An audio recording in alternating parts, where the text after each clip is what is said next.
To another edition of Mavs Latest. I'm Josyah Howard, and we finally saw our first glimpse of Cooper Flagg in a Mavericks uniform in his Summer League debut against the Los Angeles Lakers, which resulted in a win in the 87-85 victory over the Los Angeles Lakers. And some might not be happy with what they saw from Coop in the first game. And obviously, you see here how disappointing was Cooper Flagg's debut.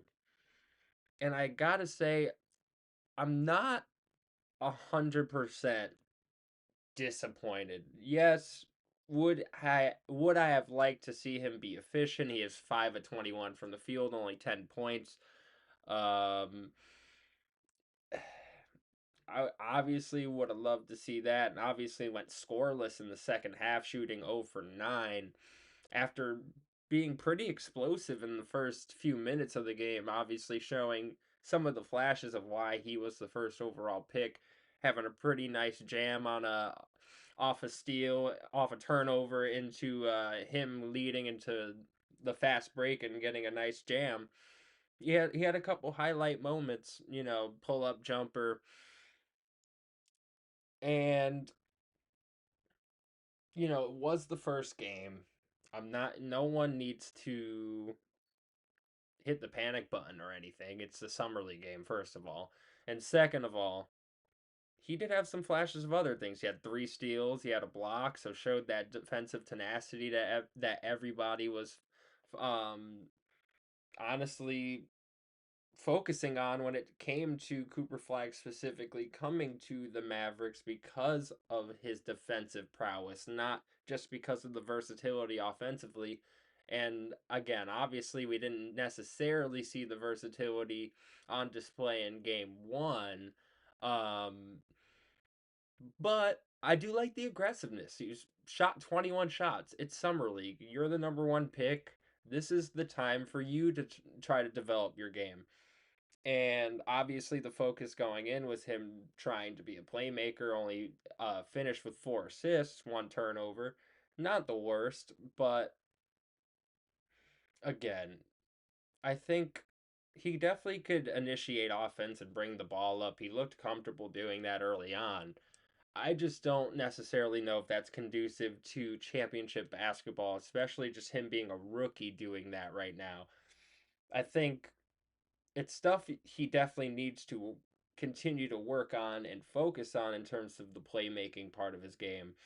But I almost would rather him develop his scoring prowess a little bit more, as it seems like Cooper Flagg does have some of these types of nights where he doesn't necessarily have it, and if his teammates play well enough, and obviously they did win the game, and we'll definitely talk about a couple of his teammates coming up, but if Cooper Flagg has a couple of teammates that play well enough and to play through some of that, then he's been winning games, and that's what we saw from Cooper Flagg at Duke. As much as I do love Cooper Flagg as a prospect, it's not things I can ignore.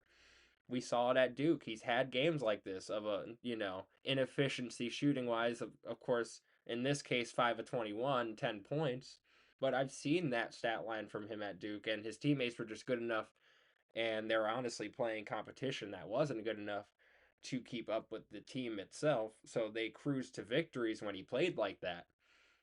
But, the Mavericks right now are built to be able to survive Cooper Flagg hitting some road bumps, hitting the rookie wall, and being able to work through that stuff. The Mavericks roster is built to deal with that, so I'm not concerned long term at all. It's one game. I think he's gonna have a game in summer league where everyone's gonna be like, "Wow, oh my goodness!" He's gonna have like a 35-point summer league game here at some point, be wildly efficient.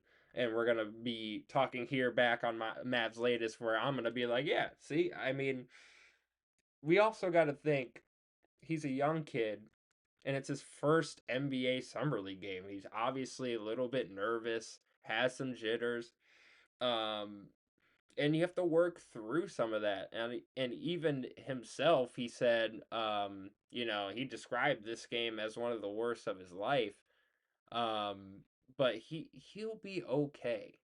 It's one game. Obviously, you're going to have some jitters, and you're just gonna have to work through some of that stuff. And he knows, and he even said himself, the coaches have a lot of confidence in me. He said, they're telling me that they want me to experiment, try some new things, and I was trying to be aggressive, and that's new to me. I would say that was one of the worst games of my life, but we got the win, so that's what really matters to me, and I love, the focus and trying to win the game, and it's great. Obviously the matchup around Bronny James was really cool to see, just the hype around it. I obviously don't think the talent is obviously not comparable, but you know, there's obviously hype around Bronny James for obviously obvious reasons. And they put on a show. They honestly understood the assignment, and obviously the game wasn't high scoring, but like by any means, but the game came down to the wire. Obviously, a 87-85 victory, and a lot of that came due to the help of Ryan Nebhard. And I think that'd be a good transition to talk about some of the hidden gems the Mavericks got, or at least saw out of this one game when it comes to the possible talent coming down the pipeline when it comes to the Dallas Mavericks. And obviously, one guy I want to point out is Ryan Nembhard, the brother of the Pacers' Andrew Nembhard. He had a pretty solid game today. Um, or whenever you're watching this, obviously. He had 21 points, 8 of 14 from the field, 1 of 2 from 3, hit all his free throws, 4 for 4, 5 assists. It seemed like he did a little bit of it all, had a steal, and obviously hit the clutch shot to get them the go ahead basket for them to ultimately win the game. So obviously showing early on, obviously not in a high leverage game or anything, but in a moment in a basketball game where you need a clutch basket, even if the game doesn't necessarily mean the most, you got a guy in Ryan Nebhard who came out and hit that bucket. And I respect that. And those are the type of players that you're going to need around the organization. And I don't know how he did not get drafted. And it seems like a lot of the NBA legacy players at this point, even an Andrew Nemhard, for example, who's a really, really solid starter in the NBA, you would have thought on name alone he gets drafted. Like you see it with the holidays, starting with Drew Holiday, obviously. There's a lot of families within the NBA that could. Seth Curry got in the NBA, and with Del Curry was in the NBA. Steph Curry, obviously, all time great. But I say all that to say I'm surprised Nemhard didn't get drafted. And I think you saw a little bit of it, obviously, on the summer league stage.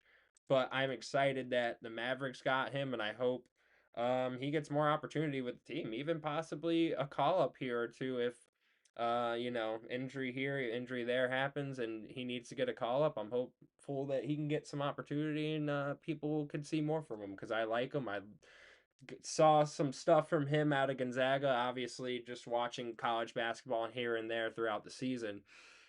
And he always popped out on my screen because he just does the things you need to do to help win the games. And honestly, at a core, at a base level, if that's what you do for your team, you're going to get time and you're going to be successful in the NBA or honestly any level you play at. If at a base level you're just trying to do what it takes to help your team win. And Ryan Nemhard's one of those types of players.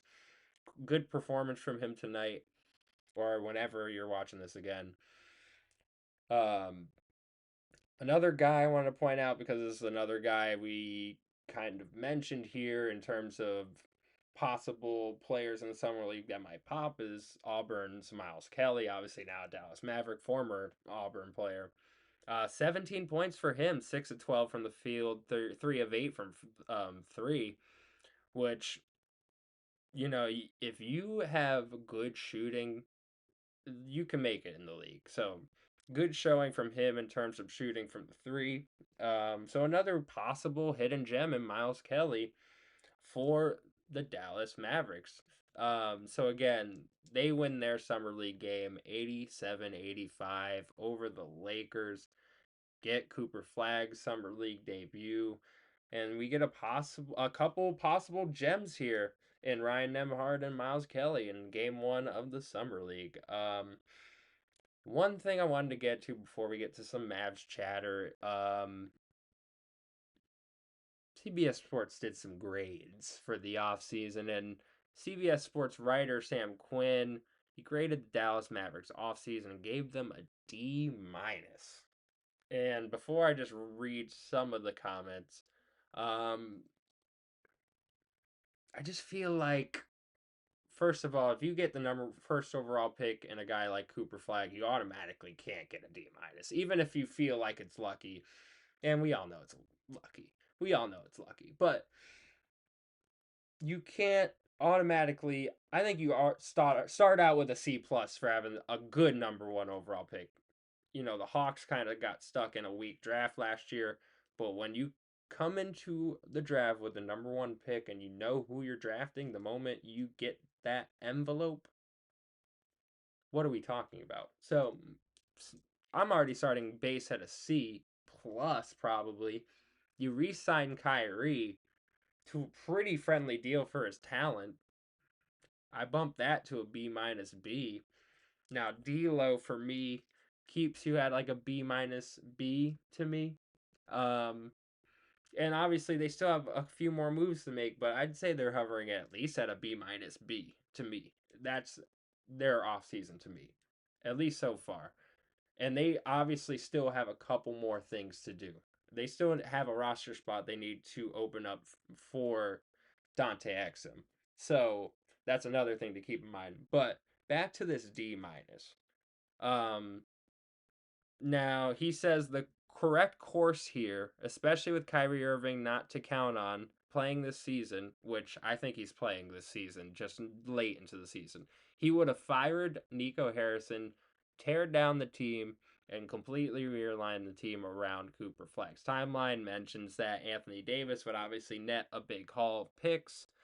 D'Angelo Russell might be a decent value at the taxpayer mid-level exception, but he's the only guard on the roster right now that can create anything off the dribble. I don't think that's true either. I think Max Christie is somebody that actually could create off the dribble. I think Jaden Hardy's somebody if given the opportunity. Obviously, he's somebody that might be leaving, but if given the opportunity, he can create off the dribble as well. So I don't really agree with that.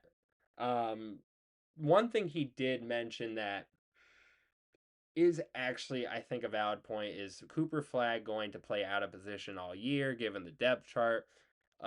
Presumably starting at small forward. Jason Kidd has even talked about giving him some time at point guard. That's a fine development move, but doesn't help them win games right away.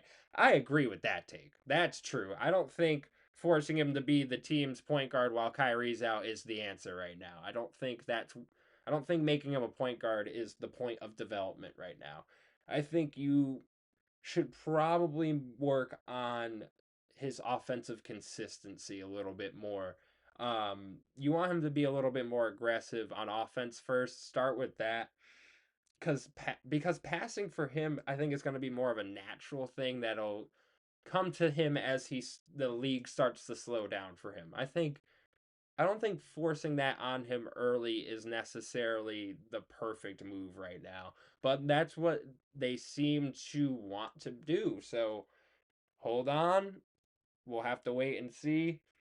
Again, I definitely disagree with D minus. That's a stretch just because you wanted Nico fired, which you're not going to fire Nico because you just traded Luca, so you have to give the trade some time to marinate.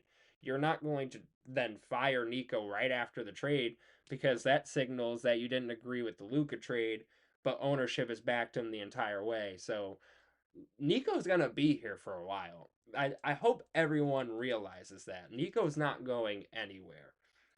So D minus, far fetched. I would say about a B minus B right now for the offseason, and I think they still have a couple more things to do, and that might even get be a concrete B, maybe teetering a B plus, depending on a couple more moves they can make before we get to the season. But Mavs chatter is a little spicy today. Just just a tad spicy today. Megan Thee Stallion. If you don't know, pretty prominent rapper in the music game right now, in the hip hop game. She posted on Instagram recently, and she was poolside, looked like she was um, enjoying summer, and there's somebody just in the back corner, just chilling on a beach chair. Just you can't. He looks a little bit familiar, but you gotta zoom in. You gotta really go on your phone and zoom in on it to see who it is. And it is Mavs guard Klay Thompson.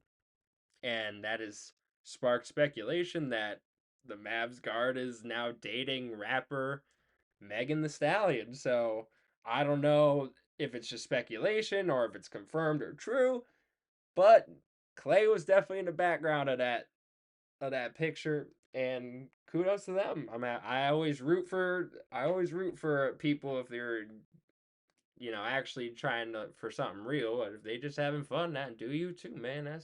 That's you, man. Uh, but that has been Mavs latest. I just wanted to wrap things up with something a little fun here today. But again, it's been Mavs latest. I'm Josyah Howard. Please subscribe down below. Please comment, and let's get it, y'all.